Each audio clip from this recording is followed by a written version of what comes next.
This is KGW News at 4.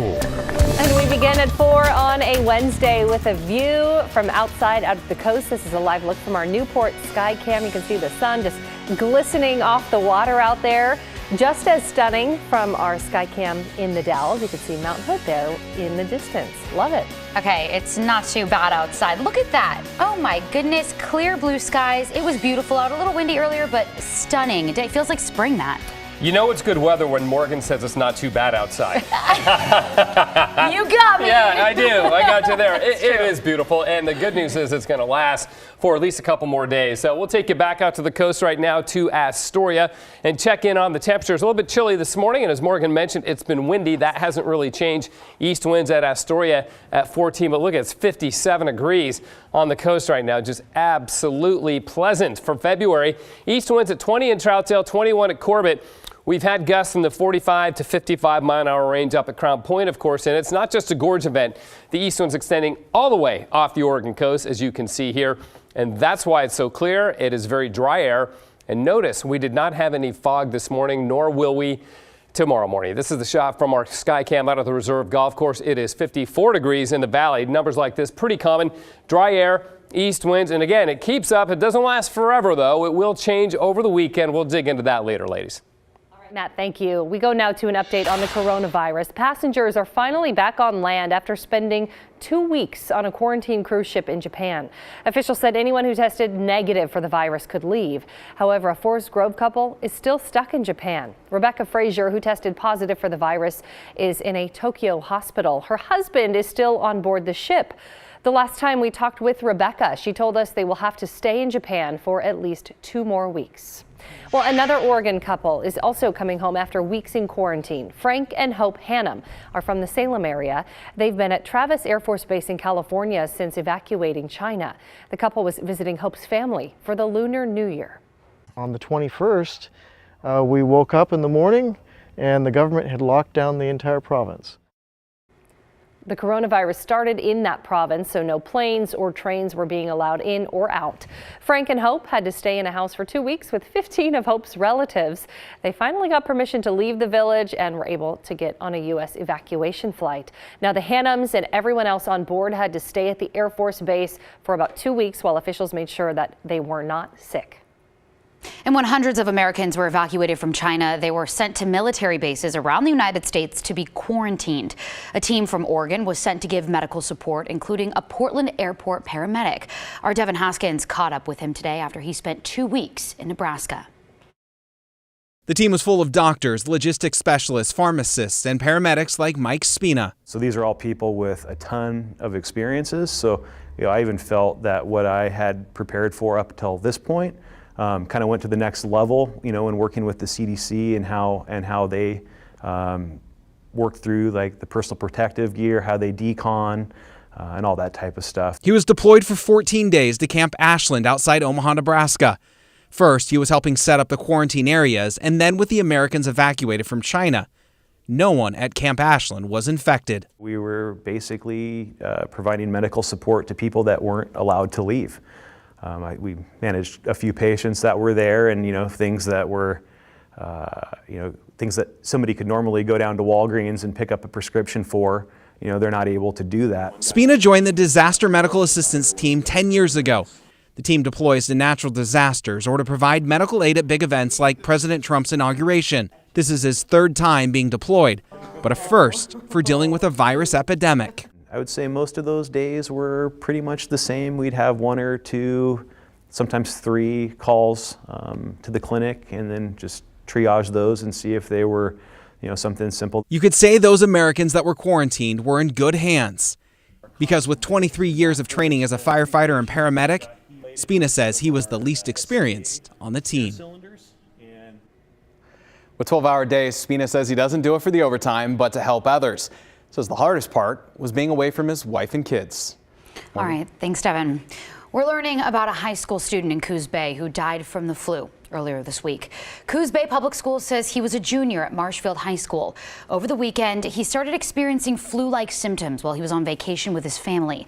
He went to the emergency room but tested negative for strep. When he returned home, it got worse, so he went back to the hospital.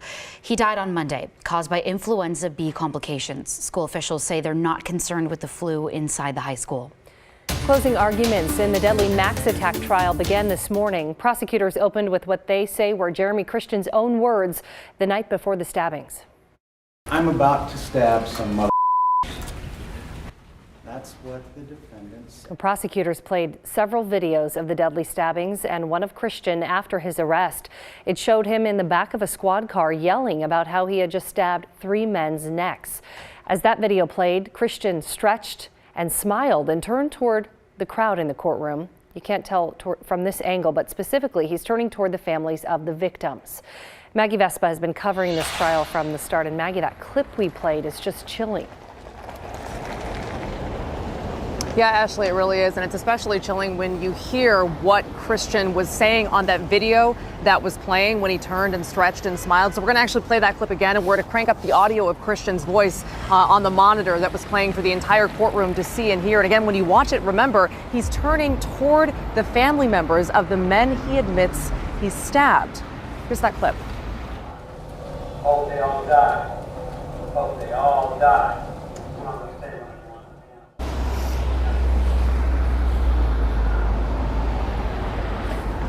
So again, he's saying, I hope they all die multiple times. And in the video, we also heard Christian say he was glad he gets to, quote, sit back in prison with a life sentence. Prosecutors say he also told police that he wanted to stab people in prison, too.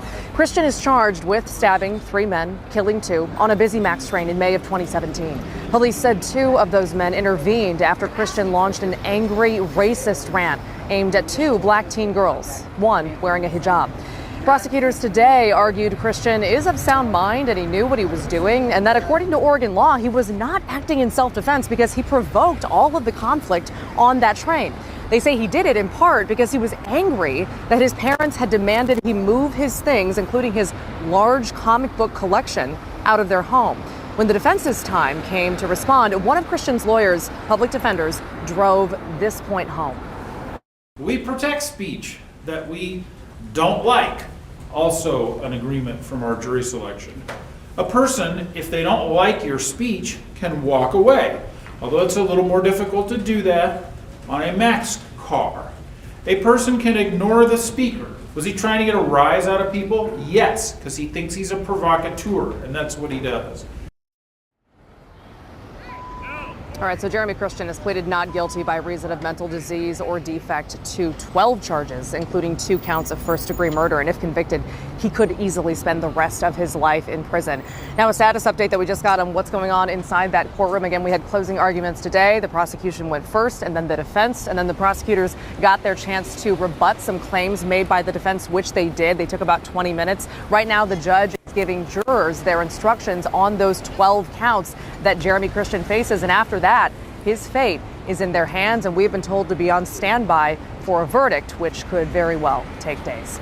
Guys, back to you. All right, Maggie, thank you. And you can find much more coverage of the trial at kgw.com or on our news app. We'd also recommend following Maggie Vespa on Twitter. She is following the conclusion of this case very closely. She'll be posting lots of updates online. All right, check this out. We're getting a bird's eye view of the cleanup on Highway 22. ODOT took this drone video just east of Detroit. A tanker truck overturned on Sunday, spilling thousands of gallons of fuel and diesel along the North Santiam River. Crews are using excavators and dump trucks to clear out contaminated soil. The tanker truck's owner is also working to clean up the spill. The North Santiam River provides drinking water to the city of Salem, and officials say the water is still safe to drink. Meanwhile, that 30-mile stretch of the highway will be closed in both directions until at least Friday evening. We have an update on new red light cameras, and Tigard actually just covered this last week. Police have temporarily turned them off.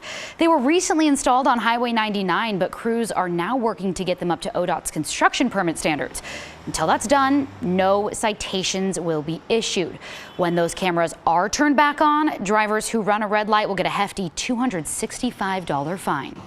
A crash in Clark County killed 1 person. This happened last night near Kingsway School in Hazel Dell. Deputies say a car driven by Carolyn Clark Bennett pulled out of the school parking lot and right into the path of an oncoming pickup truck. Clark Bennett died. 3 passengers in the car and the truck driver were hurt. This is the third serious crash recently in this particular area.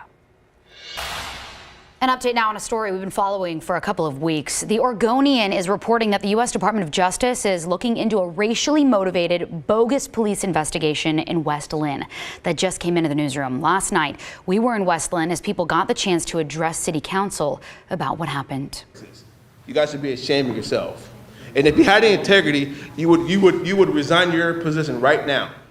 The case involving the West Linn Police Department goes back to 2017, but a recent lawsuit settlement just brought it to light. Here's Mike Benner with a look at last night's heated meeting. Your guys' credibility is shot. Tense moments inside West Linn City Hall. A man lashes out at city council members over a shady investigation that has put the city in the national spotlight. You're no better than the officers. You guys turn a blind eye, and you guys should be ashamed of yourself. I'm out. I'm done. Frustration is mounting over what happened several years back to this man, Michael Fesser. He was working at A&B Towing in Portland. He was concerned about some racist behavior by coworkers and turned to his boss for help. Fearing a lawsuit, the boss turned to his buddy, Terry Timius, West Linn's police chief at the time. Court papers say Timius ordered his officers to go to Portland and investigate Fesser for unfounded theft, leading to his wrongful arrest. As mayor of West Linn, I must apologize for the described conduct that has stained our community. The mayor of West Linn and the current police chief, Terry Kruger, are beyond disturbed by the allegations. I will not tolerate racial or any other bias in policing. What he refers to as bias policing resulted in a $600,000 settlement for Fesser. But if you ask the people who live in West Linn, they'll tell you that's not enough for what Fesser went through. Rage was the first thing that I felt, disbelief. I'm shaking. I'm so upset. It disturbs me beyond comprehension. This guy's upset that one of the officers connected to this whole thing is still with the West Linn Police Department, albeit on leave. The residents of West Linn say it's about time the city reclaims its dignity and respect, though that may be easier said than done. This is a black eye to the West Linn community. I think it will be a black eye for many years to come. I think it takes a long time to heal damage to a police department. Mike Benner for KGW News. The Washington woman accused of plotting to steal a newborn after drugging the baby's mother is back in jail. Juliet Parker pleaded not guilty in court yesterday. According to court documents, Parker posed as a newborn photographer, placed ads on Facebook offering to take the photos for free as a way to bolster her portfolio. Deputies believe that's how she met a Spanaway mom and allegedly drugged her with a cupcake. The victim says she will never feel safe. Just because she's behind bars, that doesn't give me a peace of mind. She still knows where I live at. She still knows my children. Officers say about a dozen others have come forward reporting similar incidents. Still to come here on the news at 4, a controversial calendar on display at a Portland fire station targeting the city's homeless community. I think everybody just needs to learn a little more compassion, needs to learn how to communicate better with people. What advocates hope everyone learns from this. Plus, OHSU joins the effort to create a single blood test that can detect dozens of different types of cancer.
For the first time, we're seeing pictures of the customized calendar that started an internal investigation within Portland's Fire Bureau. The calendar shows photos and captions mocking the city's homeless community. Catherine Cook talked with advocates about what they hope comes of this. Portland firefighters spending Tuesday afternoon the way many of their colleagues often do, responding to a homeless camp. This call on 122nd and Marine Drive was a small fire. Other calls are drug-related, medical emergencies, or much bigger fires. As the city's homeless crisis increases, this is part of firefighters' new normal. Perhaps it's what led to this. A homemade calendar mocking homeless camps on Portland's east side. A firefighter displayed it last month at Portland Fire Station No. 7 on Southeast 122nd. The Oregonian obtained these photos of the calendar, which sparked an internal investigation. In a statement, Fire Chief Sarah Boone said in part, "I understand the impact this incident has on both the houseless community and the employees who work tirelessly every day to serve our community. It is not reflective of who we are or what we stand for." The calendar features a travel brochure theme, urging people to experience the great outdoors. The caption under one tent camp photo said, "With expansive views of a cinder block wall and basically nothing else, you'll get a truly rustic experience, though the sanitation facilities are quite limited." Humor can be constructive or destructive, but if we're laughing, of course, at people, if we're making fun of them, then we're dehumanizing them. Kaya Sand is executive director of Street Roots, a newspaper that advocates for the houseless community and whose vendors experience poverty. After news of the calendar broke, Street Roots hosted a dialogue between firefighters and Street Roots vendors.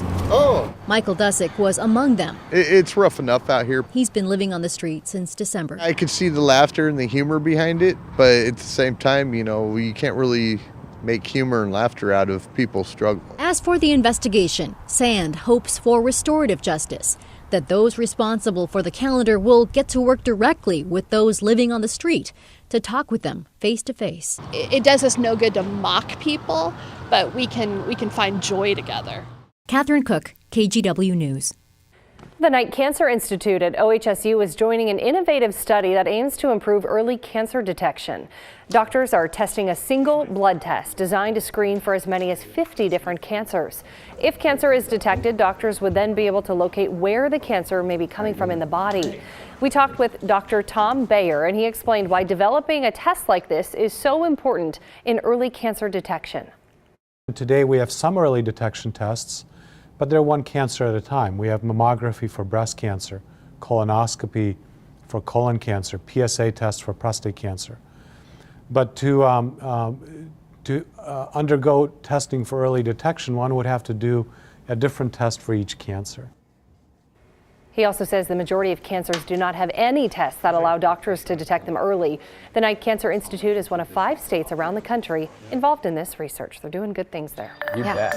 Okay, beautiful, beautiful Right? spring day, I want to say. When does spring officially start, by the way? Spring-ish, March 20th. Okay. It's the 19th or the 20th this year. I forget which exactly, but I'll look that up. We're getting closer, though. Yeah, so a We're month. getting closer. Yeah, the mornings, of course, is light by 7 o'clock right now, which is great. And I know you're not a huge fan of cold weather. We know did you that. tell? I don't know. It's something, it's like just every kind day. of osmosis, right? They know. What was that? I said, you just tell us every day. Well, there's that. It's all right. I'm the same way. It's temperate. But I think you're going to like this picture. Okay, Check this okay. out. This is pretty cool, right? What is that? That's window frost. I don't like that, Matt. Oh, it's pretty. How do you really feel? you don't like it. Show me some sunshine. I will. I'll show you sunshine too. But right, Ashley, it is pretty, right? Yeah. Yeah, Darlisa Black shot this. It's a great Thanks, photo. Darlisa.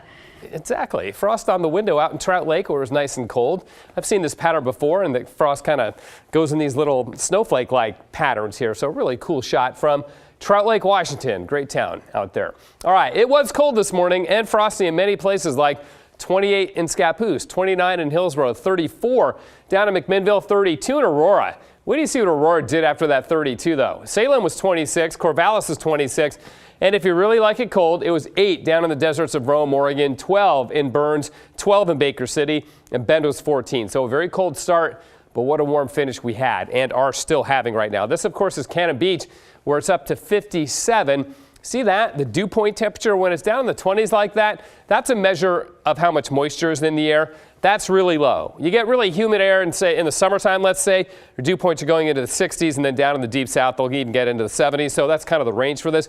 That's really, really low, but it's not as low as it can go. Check out Crater Lake National Park down in Southern Oregon. Beautiful Wizard Island, snow, water looks beautiful. Look at the dew point temperature there, 1 degree. So incredibly dry air. This, of course, is at elevation at 6,500 feet, but it speaks to the point of just exactly how dry the air is. Now, that's why we had cold temperatures, but a warm afternoon. It is 60 in Aurora right now. Morgan, run down to Aurora. It's 60 degrees there right now. 53 in Westland, 53 King City, McMinnville is 57, Vancouver is 55, and we've got 59 over at Newport. So really pleasant temperatures all around the region. In fact, let's just look at the highs.